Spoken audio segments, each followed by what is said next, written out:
Samajwadi party के MLC के घर कन्नौज में इस वक्त छापेमारी चल रही है। हमारे साथ बातचीत के लिए मौजूद हैं राष्ट्रीय महासचिव प्रोफेसर राम गोपाल यादव जी। सर, आपके एमएलसी हैं पुष्पराज जैन, उनके यहाँ भी छापेमारी चल रही है, किस तरीके से देखते हैं? ये कोई आश्चर्यजनक बात नहीं है, क्योंकि जब हमारे लोगों के यहाँ छापे पड़ने शुरू हुए थे, 3 लोगों के यहाँ पहले पड़े थे। मैनपुरी में एक मऊ में पड़ा था और अखिलेश के पीएस के यहाँ पड़ा था, नीटू के।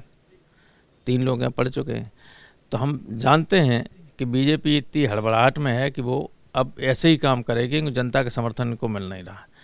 इनकी सभाओं में कुर्सियां खाली रह जाती हैं, जनता बसों में गाड़ियों में ले लाई जाती है, 500-500 रुपया एक एक आदमी को दिए जाते हैं, तब भी उनकी सभाओं में कोई आता नहीं, बहुत कम आते। ज़बरदस्ती आप तो अब इस वक्त यहाँ बात कर रहे, वरना आपको मैं सुनाता कि किस तरह से एसडीएम वगैरह प्रधानों को धमकाते हैं कि मुझे अभी 6 महीने और यहाँ रहूँगा और ये कर दूँगा और वो कर दूँगा।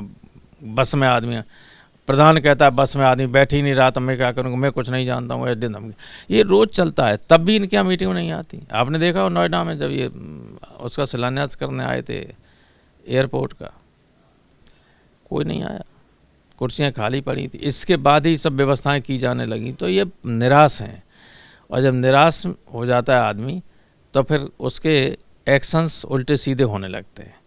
ये जो इनकम टैक्स का दुरुपयोग किया जा रहा है सत्ता के इशारे पे, ये इसी का परिणाम है। गृह मंत्री भी अभी कह रहे थे कि जब छापेमारी हो रही है तो समाजवादी पार्टी के पेट में क्यों दर्द हो रहा है, खासतौर से अखिलेश यादव को उन्होंने टारगेट किया। अरे वो और किसको टारगेट करेंगे? अखिलेश यादव ही तो उनको बेदखल करने जा रहे हैं उत्तर प्रदेश से। पीएम भी कह रहे हैं कि इत्र की जो खुशबू थी उसके दुर्गंध अब हर जगह फैल रही। जो छापेमारी हुई थी पीयूष जैन के यहाँ, उसके संबंधित कह रहे थे कि वो आपके ही पार्टी संबंध रखते हैं। तो बीजेपी का निकला कि नहीं निकला? और 2 दिन में केस खत्म कर दिया। Have you ever heard of it? आप किस तरीके से देखते हैं कि आपके ही तमाम सारे करीबियों के यहाँ लगातार छापेमारी हो, जैसा कि आपने बताया अखिलेश के पीएस के यहाँ भी हुई है? इसमें कोई नई बात नहीं, अभी तो और लोगों के यहाँ हो सकती है, लेकिन इससे हमारा कोई कार्यकर्ता डरने वाला नहीं। मैंने अभी कहा था कुछ लोगों से कि एक छापा पड़ेगा, बीजेपी के 10-12 एमएलए कम हो जाएंगे। सर, लेकिन एमएलए तो आज आपके भी एक कम हुए, एक एमएलसी आपके शत्रुघ्न प्रकाश हो गए। चुनाव में कम होंगे, मैं ये कह रहा हूँ, चुनाव में कम होंगे। ये तो चुनाव के वक्त आना जाना तो लोगों को लगा ही रहता है, देख रहे हैं ना, लगते हैं। अभी क्या हम चाहो तो कई बीजेपी के एमएलए को तोड़ दें, कई। तो क्या आप तोड़ेंगे? हम इसलिए नहीं तोड़ेंगे, जो जीतने लायक होगा उसी को तोड़ेंगे, क्योंकि एंटी इनकम्बेंसी सत्ताधारी दल के लोगों के खिलाफ होती है। अगर वे हमारे यहाँ आ जाए तब भी लोग कहेंगे इसने 5 साल में एक काम नहीं करवाया।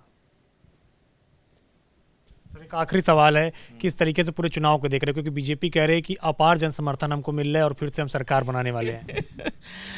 बीजेपी को जन समर्थन नहीं मिल रहा है और वो हारने जा रही है बुरी तरह, और एक तरफा हारने जा रही है। समाजवादी पार्टी एक तरफा जीत रही है चुनाव, समाजवादी पार्टी और बीजेपी के बीच में, और समाजवादी पार्टी के सहयोगी दलों और बीजेपी के बीच में हो गया सीधा। इसमें बीजेपी के जीतने कोई सवाल नहीं। हो सकता है बीजेपी पूरी तरह से हार जाए, क्लीन स्वीप कर जाए Samajwadi party, it may be possible. अगर ये ऐसी ही हरकतें करते रहे तो यही हो जाएगा, फिर तो कोई बात ही नहीं।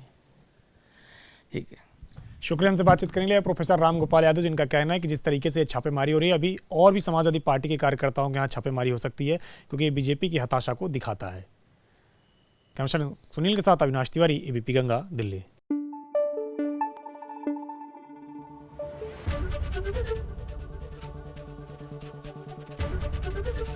एबीपी गंगा, खबर आपकी, जुबान आपकी।